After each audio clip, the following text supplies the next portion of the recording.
That's right. We're talking about the 2022 AFA recap here. St. Louis Sentinels and Cam Newton won it all in 2021. Coming off the COVID year pause, Cam Newton joins the St. Louis Sentinels and delivers a championship right away for 2021. They kick off the 2022 season. St. Louis at home, championship ring ceremony. The Barcelona Bulls came in, gave them a good fight, 45-31, but St. Louis wins this game week one to kick off their defending the championship. Two teams I also liked was Albuquerque and Orlando going into this. Albuquerque will end up being the top regular season team at 13-3. The Wolves started a loss here, a shutout loss on the road in Hawaii, and that said a lot because Memphis would go on to be 2-14. Let's take a look at the standings from 2021. We'll start with Europe. Dublin wins the division 10-6. They go to the playoffs. The Bulls 9-7. They go to the playoffs. Frankfurt at 8-8. They missed the playoffs. Very frustrating season for them with the HUD game, and they thought AJ McCarron was going to take them to the promised land. That didn't pan out. London started off with 4-0 or 5-0. They ended up going 5-11. That's about what we expected from them. Over in the South, Louisville and Orlando tie at 8-8. Louisville gets the division win and they get into the playoffs. Orlando goes home. Birmingham 7-8-1. Super competitive when Carson Strong was in there with Trent Richardson, but when Carson Strong was hurt, this team struggled. Ryan Mallett had come off the bench. Unfortunately, we lost Ryan Mallett over the summer, and he will not be playing with us due to a drowning accident. Very, very sad there. 7-8-1. Carson Strong's going to have to stay healthy going into next year. Memphis 2-14. They were riddled with injuries early and just could never rebound. Moving on to the East. New York and Washington 11-5. Both teams. New York gets the division title. Washington would advance to the playoffs. We lost general manager John Slavikoski after the season, and he will truly be missed. Washington, big news coming in there, but stay tuned for the 2023 preview show. But this is all about 2022. Hartford 9-7. They would make the playoffs as the 6th seed. Columbus 7-9. Tyler Prince coming back into the AFA, switching from Hartford, joins Columbus. He got him to 7-9. And that wasn't a bad season for them because this was a very tough division. Moving over to the Stars Conference, or Stripes Conference, St. Louis and Chicago tied at 11-5. Both would go to the playoffs. St. Louis would be your division winner. Detroit 4-12. Things in Motown don't look good for the Griffins here lately. Tulsa 3-13. Moving on to the Southwest, Albuquerque 13-3, best team or best record in the Stripes Conference in all of the AFA last year, but they got the 1 seed. San Antonio and Hawaii both make the playoffs. San Diego on the outside looking in at 7-9, but man, I mean, they are in one of the group of death is what I call this group right here. This is a tough division every year. So San Diego on the outside there, 7-9. Sacramento wins the division. They go to the playoffs, and they go to the playoffs. Portland goes home, even though they were both tied at 9-7. San Jose 7-8-1, much better than what everybody had predicted. That team, Kellen Moore had a big season. We'll get to that here in a minute. Salt Lake City, 1-15, worst record in the league, and would have the first pick in next year's draft. Well, let's move on to the playoffs here. Go through them. Started with Barcelona going to Washington, and they opened a can of whoop ass on the Americans, 37-16. Then in the same conference, the Stars Conference, Hartford gets past Louisville, 30-27 in Louisville. So that would set up a Hartford Barcelona conference final. No, actually, that doesn't. But Barcelona and Hartford will advance. San Antonio beat the Demons at home 44-19, and Portland would beat the Sharks 40-14 in a huge upset there. Moving on to the next round, the conference semifinals. Hartford would then go into Dublin and win 34-30. Barcelona would win on the road as well, 22-17 over New York, to set up the Hartford-Barcelona conference finals. St. Louis wins by 10 over Portland. Cam Newton was going strong. At one point, St. Louis was like 3-3, and then they won 7 of 8 to win that division and to get this far. San Antonio would go to Albuquerque and win a battle 17-3. And then taking a look at your conference finals, San Antonio goes to St. Louis, and they lost a close one here, 27-20. Hartford goes to Barcelona and upends the Bulls while on the road, 31-26. Set up a American Bowl for St. Louis. It was difficult to watch because they would win 31-17, but David Johnson for the Hellions, who had a great season, he was out with injury. I think Kaiser got hurt on the first series, so they played St. Louis without their Kaiser. No, it wasn't on the first series, but 12 of 22. So I thought it was much earlier than that. Sorry about that, but St. Louis goes up 7-0. Cole Tracy kicks a field goal for the Hellions, and then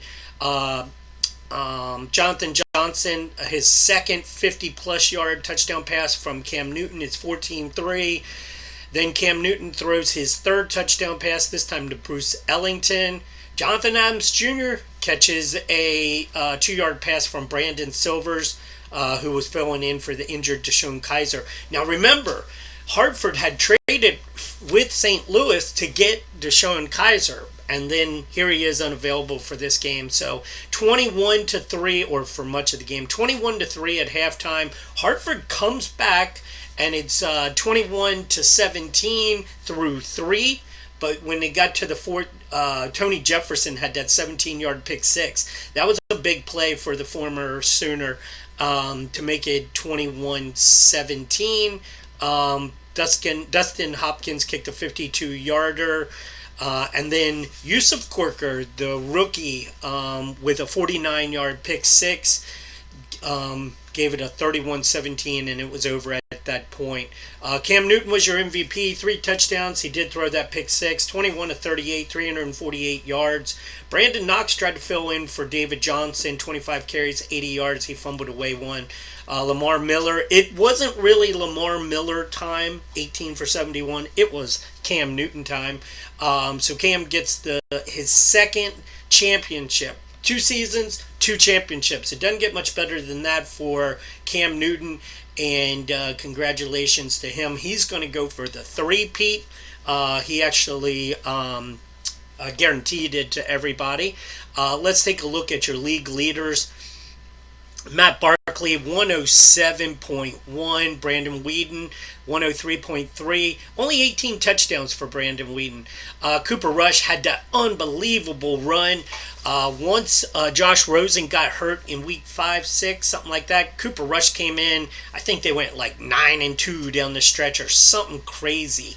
Cooper Rush was on fire. 20 touchdowns, 6 interceptions. Chad Kelly had another solid season in Hawaii, but was the scapegoat again as they got knocked out in the first round.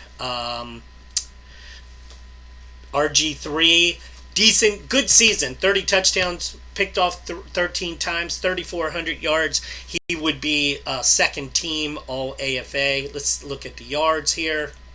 Cam Newton 46.25 to lead everybody in passing yards. Kellen Moore 41.05. He's within 2,000 yards of setting the all-time AFA passing record, currently held by Byron Leftwich. So he's going to be back in 2023. So let's see if he can do it. Deshaun Kaiser, great season for him. Just injured in the championship game, couldn't play in the championship game, and that really hurt. He led the league with 36 touchdowns. Matt Barkley had 32. He was picked off 12 times.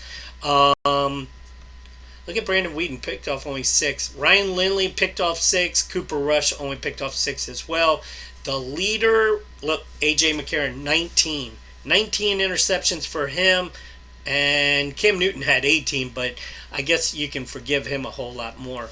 Let's take a look at completion percentage before we go.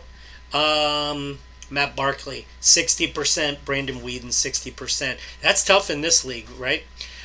Take a look at rushing. Your rushing leader, all-time single season rushing record here for J-Rob, 2,152 yards, 9 scores, 454 carries. I mean, he is a beast. He played every down. 4.7 yards per carry, fumbled 3 times, averaged 134.5 yards a game. I mean, he didn't stop. 1,286 yards after contact. Amazing season for J-Rob. Donta Foreman had 1,956 yards, 8 touchdowns, 4.5 yards per carry. Did fumble 10 times. That's costly. He had an amazing season, but it wasn't good enough for even first place. Wendell Smallwood checked in third, 1,855 yards. He had 10 touchdowns, averaged 4.7 yards a carry. Trent Richardson, he just never stops. In his 11th year, 1,790 yards, 12 touchdowns, dropped down to 4.2 yards per carry, and also fumbled 9 times.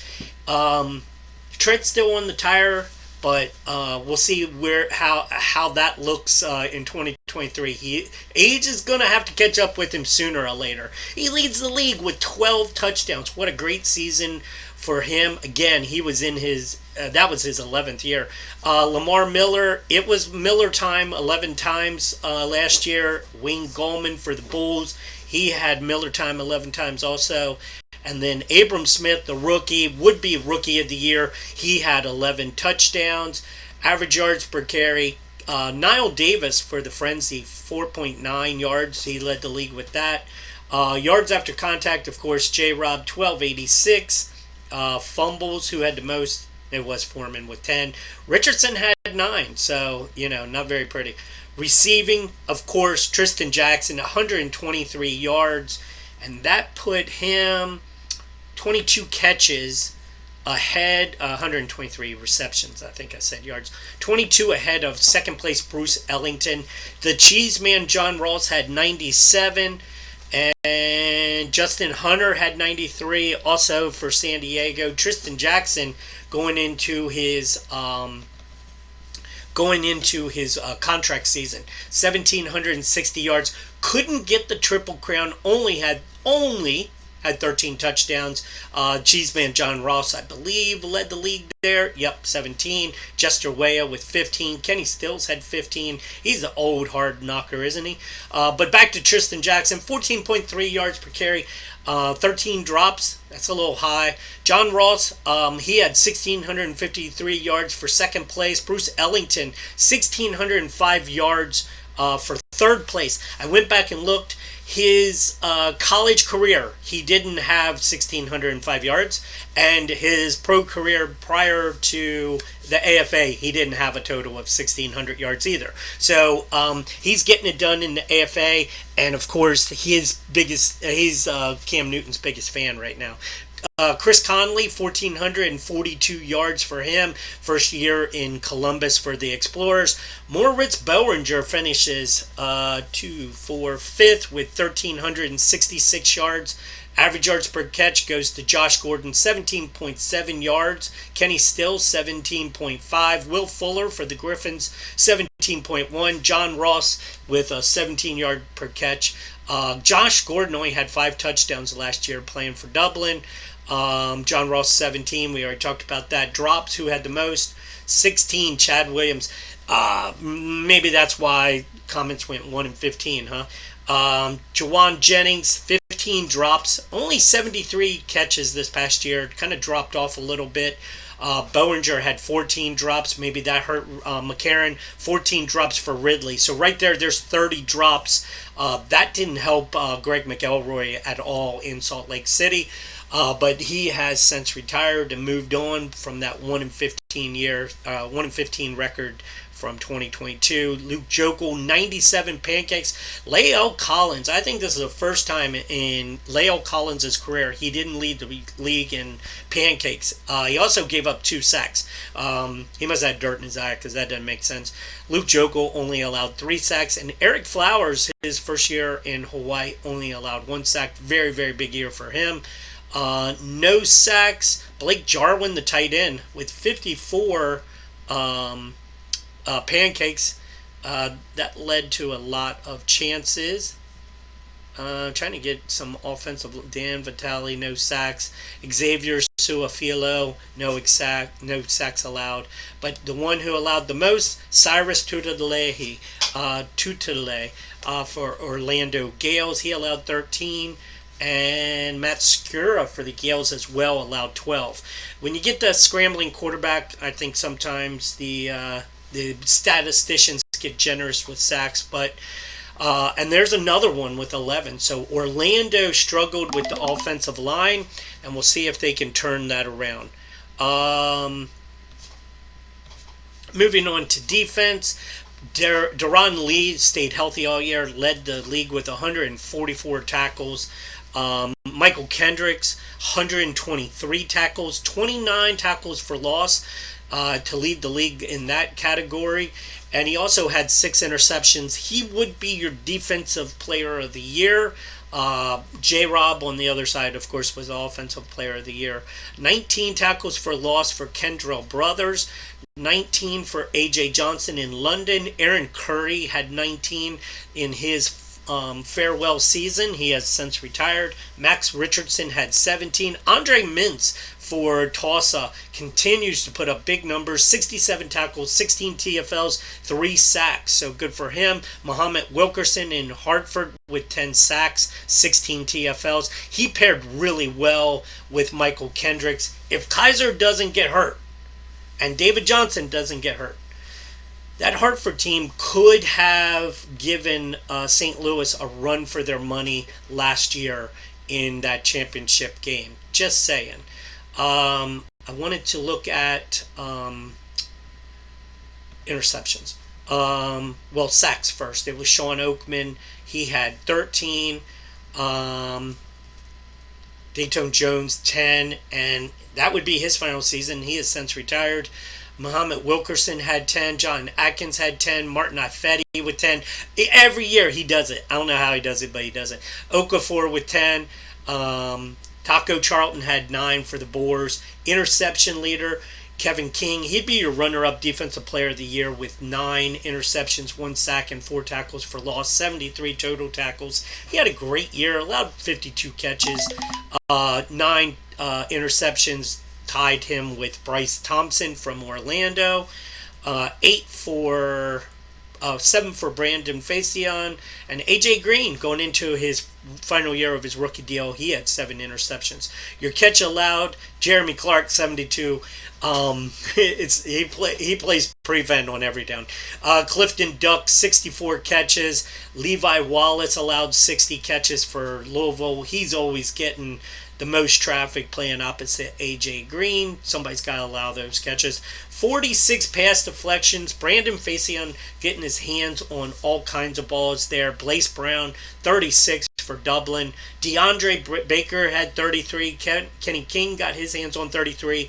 And Quincy Wilson broke up 33 as well. Cole Luke, Mario Goodrich in his rookie season got his hands on 30. Did allow 51 catches, but he had 6 interceptions. So good for the former Clemson stud. Well, let's take a look at your kicking. Austin Seibert, 39 of 42. He led the league in field goals made. Blair Walsh, 26 of 27. He led the league with a 96% accuracy.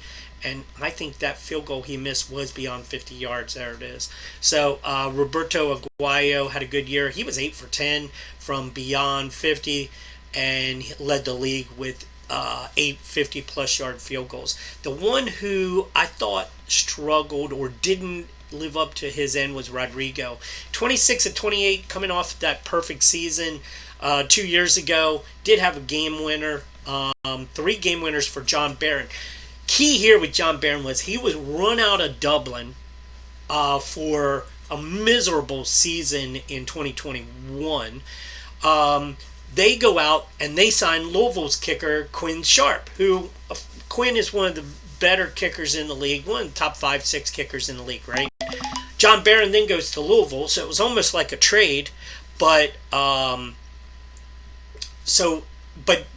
Barron says, okay, well, you know what? I'll just go out and lead the league in game-winning field goals. So good for him.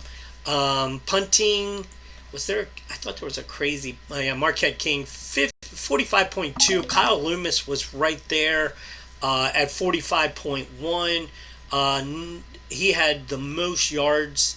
Yeah, because these two guys are Marquette King with 4,253 yards. Net average goes to Marquette King as well, 37.42. He just had a great year. Pinned inside the 30 or inside the 20, 32 of them goes to Zach Von Rosenberg in his second year. Touchbacks, Kyle Loomis and Sean Powell kicked 24 of them into the end zone. Kick return, 2 for touchdowns from Lawrence Woods out in Sacramento, the corner. Paul Richardson, 25.2 for him. He had a 100-yard kickoff return.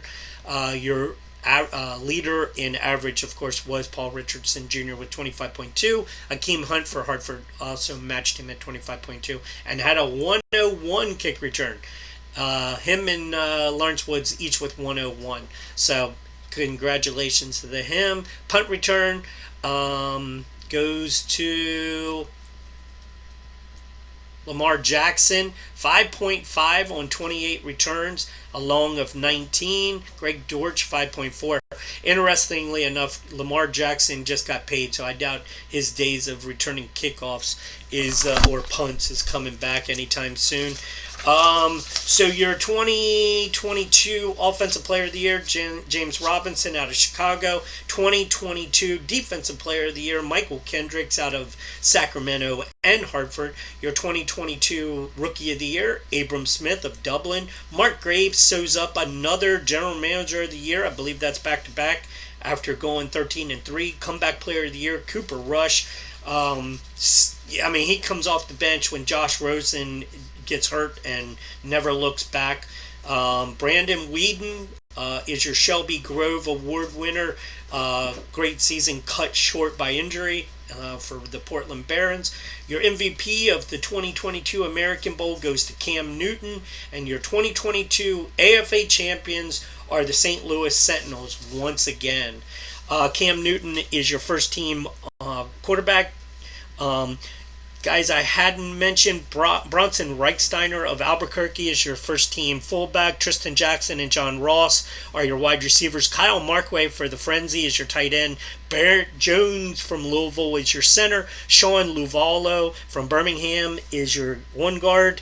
And Chance Warmag from San Diego is on the other side. Eric Flowers and Luke Jokel will be your tackles on the first team. Quinn Sharp for Dublin. So that worked out, that free agency. Quinn Sharp has a great season. and John Barron has a great season as they flip-flop between Louisville and Dublin. Muhammad Wilkerson and Sean Oakman are your DNs on the first team. Marvin Wilson from Washington and John Atkins from St. Louis are your first team D tackles. Michael Kendricks, of course, is your inside linebacker. Aaron Curry and Nick Perry are your outside linebackers on the first team. Kevin King and Brandon Facian, both on your first team All AFA. Your free safety is rookie Nolan Turner for Barcelona. Good for him. George Iloka at strong safety rounds out the secondary.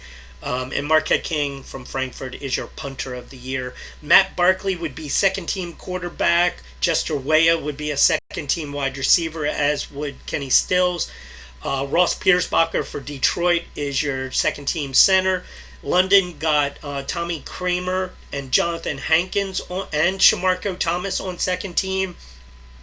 Chicago would put Voshan Joseph, outside linebacker, and Marvell Tell III, free safety, on the second team. Bryce Thompson from Orlando would be on the second team. Rookie Darian Butler, big season for him from San Jose. He would be on the second team. Alex Okafor, second team. And the other DN would be Ziggy Ansah from Columbus. We went through the playoffs. We went through it all. And again, congratulations to the Sentinels. Back-to-back championships. This is the first time since San Jose and Chris Grove did it back in 2015 and 16, I believe it was. So congratulations to Cam Newton, and good luck on the three-peat. It's never been done in the AFA. We've never had a three-peat. So let's see if the TWA Dome in St. Louis can bring home a third one. Can Cam Newton three-peat? I mean, there's a lot of things to look forward to 2023 season, and I can't wait to do the preview in the next few weeks. This is Chris. I'm out. Good luck to everybody, and thank you for listening and joining.